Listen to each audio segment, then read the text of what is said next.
Welcome back everyone to the channel. I hope you're all doing well. We got another episode of movie news coming at you. I try to do these weekly, but I've just been forgetting to do them. Been busy with the holidays and all that. But I'm gonna try to get back into them, do them like every week, every 2 weeks. Just depends on how many news stories we get. But I'm trying to get back into these this 2024 year. Just cover the news a little bit more, share my opinions. But yeah, we're starting another news video, first one in 2024. Before we get started, make sure to leave a like, subscribe to the channel, helps a lot. It's free to do so. The first topic we're talking about today is The Mandalorian Season 4 is rumored to be a theatrical movie. This actually would sound really good to me if this ends up being true, because it is a rumor just right now. Because we know we've been getting so many Star Wars TV shows, not a lot of movies, but we are getting closer to a movie because they did announce those 3 movies in development, like the Rey movie, the new Jedi movie, and then I think there's another one. I forget what that one is, but we also are getting a new show this year, which is The Acolyte, which I'm very excited for. But The Mandalorian season 3, it wasn't great. I thought it was actually, pretty basic, just okay, and even some episodes were really bad. It felt just like too much was going on. Some characters I didn't care about. Like Mando was not even the main character of season 3, I would say. So I really wish that season could have changed, but I hope season 4 actually does end up being a movie. I feel like that would just take it into, a bigger budget kind of direction, less filler, get right to the point. See, it would be really cool to see other characters. And I would really love to see, Mando crossover with like some Rebels characters. Like we already saw one of the Rebels characters in Mando. I forget which one it was because season 3 was such a, forgettable season. But I would love for season 4 to actually be a movie. And we got one of the most interesting stories of the week, which is Netflix is actively working on a My Hero Academia adaptation, a live action adaptation, which honestly sounds pretty cool, but I feel like this will be so hard to get right. And I feel like that's, kind of what One Piece was kind of hard to get right. Because One Piece, you got stretchy powers and all that, but I feel like My Hero, they have a lot of powers. Deku has some insane powers. All Might has some insane visual powers. And you really have a lot going on here. I mean, I've seen My Hero Academia. I haven't seen all the seasons. I haven't seen the latest 2 seasons because I'm kind of just waiting for it to end so I can just binge it all again. Because I actually do like the show a decent bit. I feel like there's a little bit too much filler. It takes a little bit, a little long to get to the point, but that's basically like every anime show, which kind of disappoints me. But I do like a lot of the characters. I love a lot of the action moments in the show. And when you get to a big moment in My Hero Academia, it's totally worth it.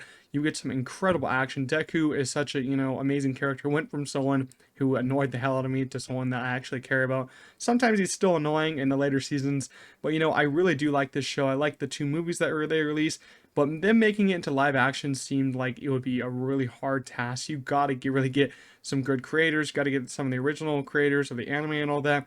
But I feel like it'd be really cool. It's just like, how do you make this series? Like, how do you compare it to the One Piece? Because One Piece seems a lot simpler if you compare it to My Hero.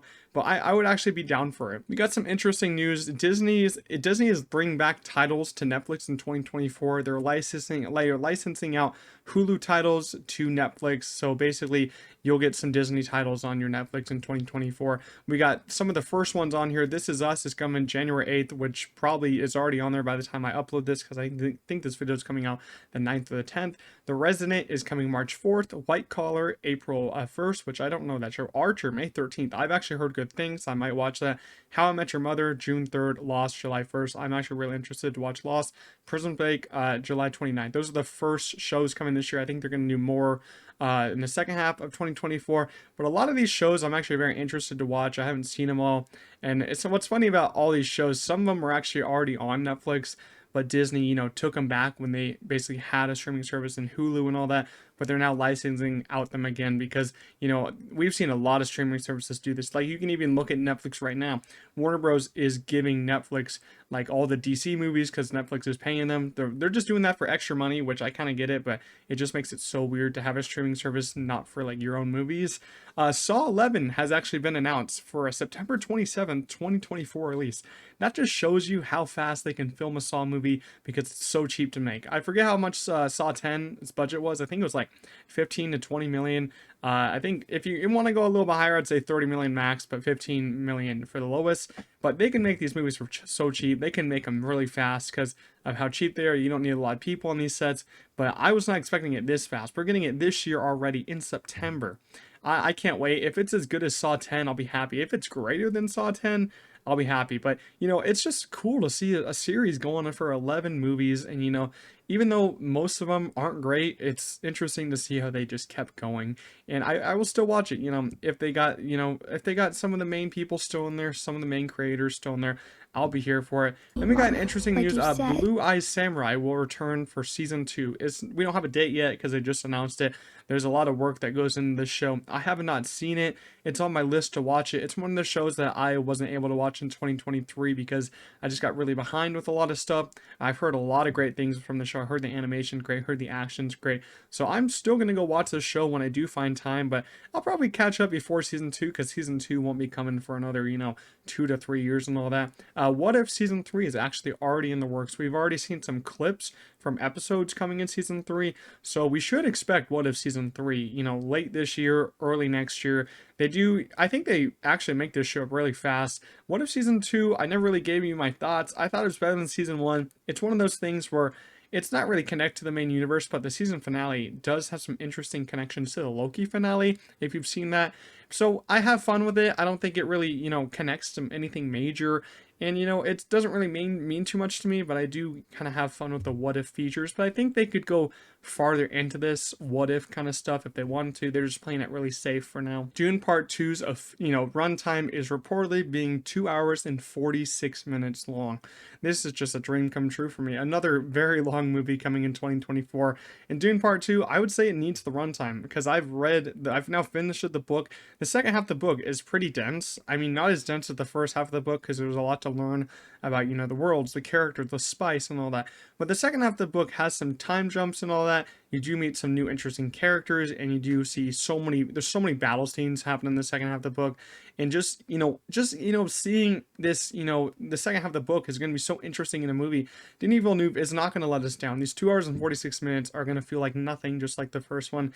And it just, it hypes me up just because we're going to see so much of Feyd-Rautha, Austin Butler's new character, because his character in the book was so great. I absolutely loved how evil he was. More of the Baron and just more of the Harkonnens. It's going to be great. Just the action scenes at the end with Paul finally realizing his strength and powers.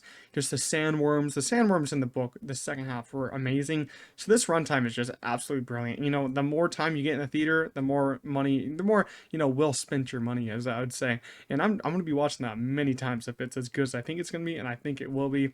James Cameron says Avatar 4 will have a 6-year time jump. We've been talking about Avatar for a little bit. I kind of just want to keep the conversation rolling just to hold me over till Avatar 3. We're not getting Avatar 3 until, what is it, like the end of 2025, supposedly, unless they delay it. But Avatar 4 will have a 6-year time jump. Not the biggest piece of news, but I'll be interested to see how that works. See, if more people die, because they kind of had to do a time jump because they can't film everything right away, and these kids are going to get so much older. They were already, the kids were already so old compared to when the Avatar 2 came out in the interviews with them. So Avatar 4 going to have a 6-year time jump. Going to be pretty interesting how that happens. We got some of the biggest news this whole week. Dwayne Johnson will star in his first A24 film directed by Benny Safdie. The film will be a drama that follows an MMA fighter, Mark Kerr, during his peak era in the UFC as he struggles with addiction, winning, and love. I really do like this description. I like how Dwayne Johnson is finally, stepping out of his little, I wouldn't say what he normally does, because it's actually what he normally does, just acts for fun, acts in these fun movies and stuff, which I don't hate. I feel like he does good, but I would like to see more range from him, and we're going to get more range from him here. So I'm actually very excited to see him in this movie and see Benny Safdie direct it. It's going to be awesome. A live-action Death Stranding movie is officially in the works at A24, and if you think about it, it kind of makes sense because I played a little bit of Death Stranding. It feels like an A24 production, and you gotta get Norman Reedus for this because the face scan is literally him. And I'm not actually excited for this one. I'm usually excited for A24 stuff like the Dwayne Johnson project. But as I said, I played like 2 hours of this game and I didn't enjoy it. I thought it was really boring. You guys got to tell me if there's more to it, if I got to keep going. But I honestly thought it was just boring. There wasn't much to it. And I just felt like I was walking around for 2 hours. Maybe that's the point, but I didn't see a lot of enjoyment to it. I like a lot of single player games. That one didn't do anything for me. A new Cars project is officially in the works at Pixar. I don't know if this is a movie, a TV show, or anything, but we're getting more Cars stuff. Hopefully it's, as good as Cars 1, because Cars 2 and Cars 3 I didn't really care for.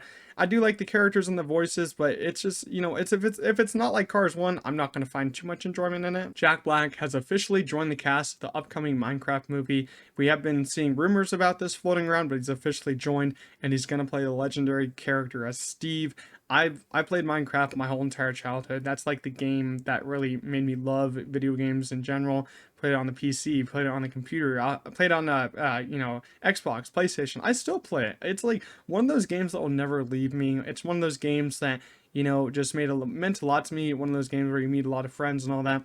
It's actually, I've actually, you know, it's such a fun game. I will say I've done so many hours in this game, too many hours to be honest. But the movie is going to be the most interesting thing I've ever heard about, because it's a live action Minecraft movie. And I don't understand why they're doing it live action. I feel like an animated movie would have been better. We'll see how it works out, but I feel like this is just going to be an odd movie. As a diehard Minecraft fan, I have no idea how they're going to make this work. Jack Black is pretty cool, but I don't know if he can be a Steve character.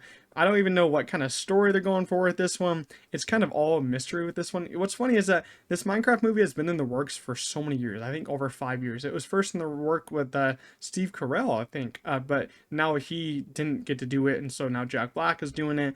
I'm not really ready for what this movie's going to be. I'm kind of looking forward to it. I think it's coming out in 2025, but I'm honestly scared for a live action Minecraft movie. I think it would be too scary for me. Julia Gardner has been cast in Lee Winnell's Wolfman alongside Christopher Abbott. I know nothing about this movie, no really details except that it's Wolfman, so it's kind of obvious what it's about. But these two are going to be great. These two are some of the most underrated actors, you know, in this main generation right now, and I love them both. Christopher Abbott was great in Sanctuary, great. He was great in the third act of Poor Things. He like kind of stole the show there for a minute. Julia Gardner, she's amazing in Ozark. She was literally so amazing in that last season of Ozark. Even though the finale was weak, she was amazing, and I loved her in the Royal Hotel. So I cannot wait for this duo and what they're going to do in Lee Winnell's next movie. Hopefully it's good, but you know, I don't like to see those actors wasted. Martin Scorsese Killers of the Flower Moon will officially release on Apple TV Plus on January 12th. So if you have Apple TV Plus, you can finally watch this movie. You don't gotta pay for it and anything. If you're waiting so long to watch a movie that's 3.5 hours on your TV, you know, you can finally watch it. I'm gonna be rewatching it at least once more. I don't see myself really going back to this one too much because it is a pretty dense movie, pretty, you know, upsetting movie to watch because of all the murders that happen in it. But it's a fantastic movie. I do recommend it. I feel like a lot of older people will like it, a lot of younger people will like it. If you can hold your attention span for that long, it'll be worth it. It's really emotional, great performances, great direction. For the last story of the day, we got some sad news. Steven Yeun has officially dropped out of playing Sentry in Thunderbolts. He basically had to do that because scheduling conflicts. I think he's going to be in a new A24 film instead of this, which is pretty sad. But you know, we got to see who's going to be playing Sentry now, because they're going to be starting filming on this pretty soon. So they got to get another person ready to film this and, you know, ready to be in the costume for this movie, because people have already said that, you know, Steven Yeun had tried on the costume already, but he had to drop out. So I think that's really sad, because Steven Yeun is one of my favorites, and just seeing him gonna be in a big role like this, big villainous superhero role like this, was gonna be awesome. I was really looking forward to it after his amazing run on Beef, but sadly he had to drop out. So, you know, hopefully they get another amazing actor. I've been hearing, you know, maybe Ryan Gosling, but I don't know about that. I don't know if Ryan Gosling would do a Marvel movie. It would be cool, but I just hope they get another great actor. Steven Yeun also said, you know, he'd love to be in another Marvel movie. So hopefully they do get him for another one anytime soon, but it's kind of sad he had to drop out. But, you know, Thunderbolts is still going to be moving. They just got to get someone else to play Sentry. So let me know down in the comments, what do you guys think of the news stories that I discussed today? And make sure you leave a like on this video, and I'll see you guys in the next one. Peace out.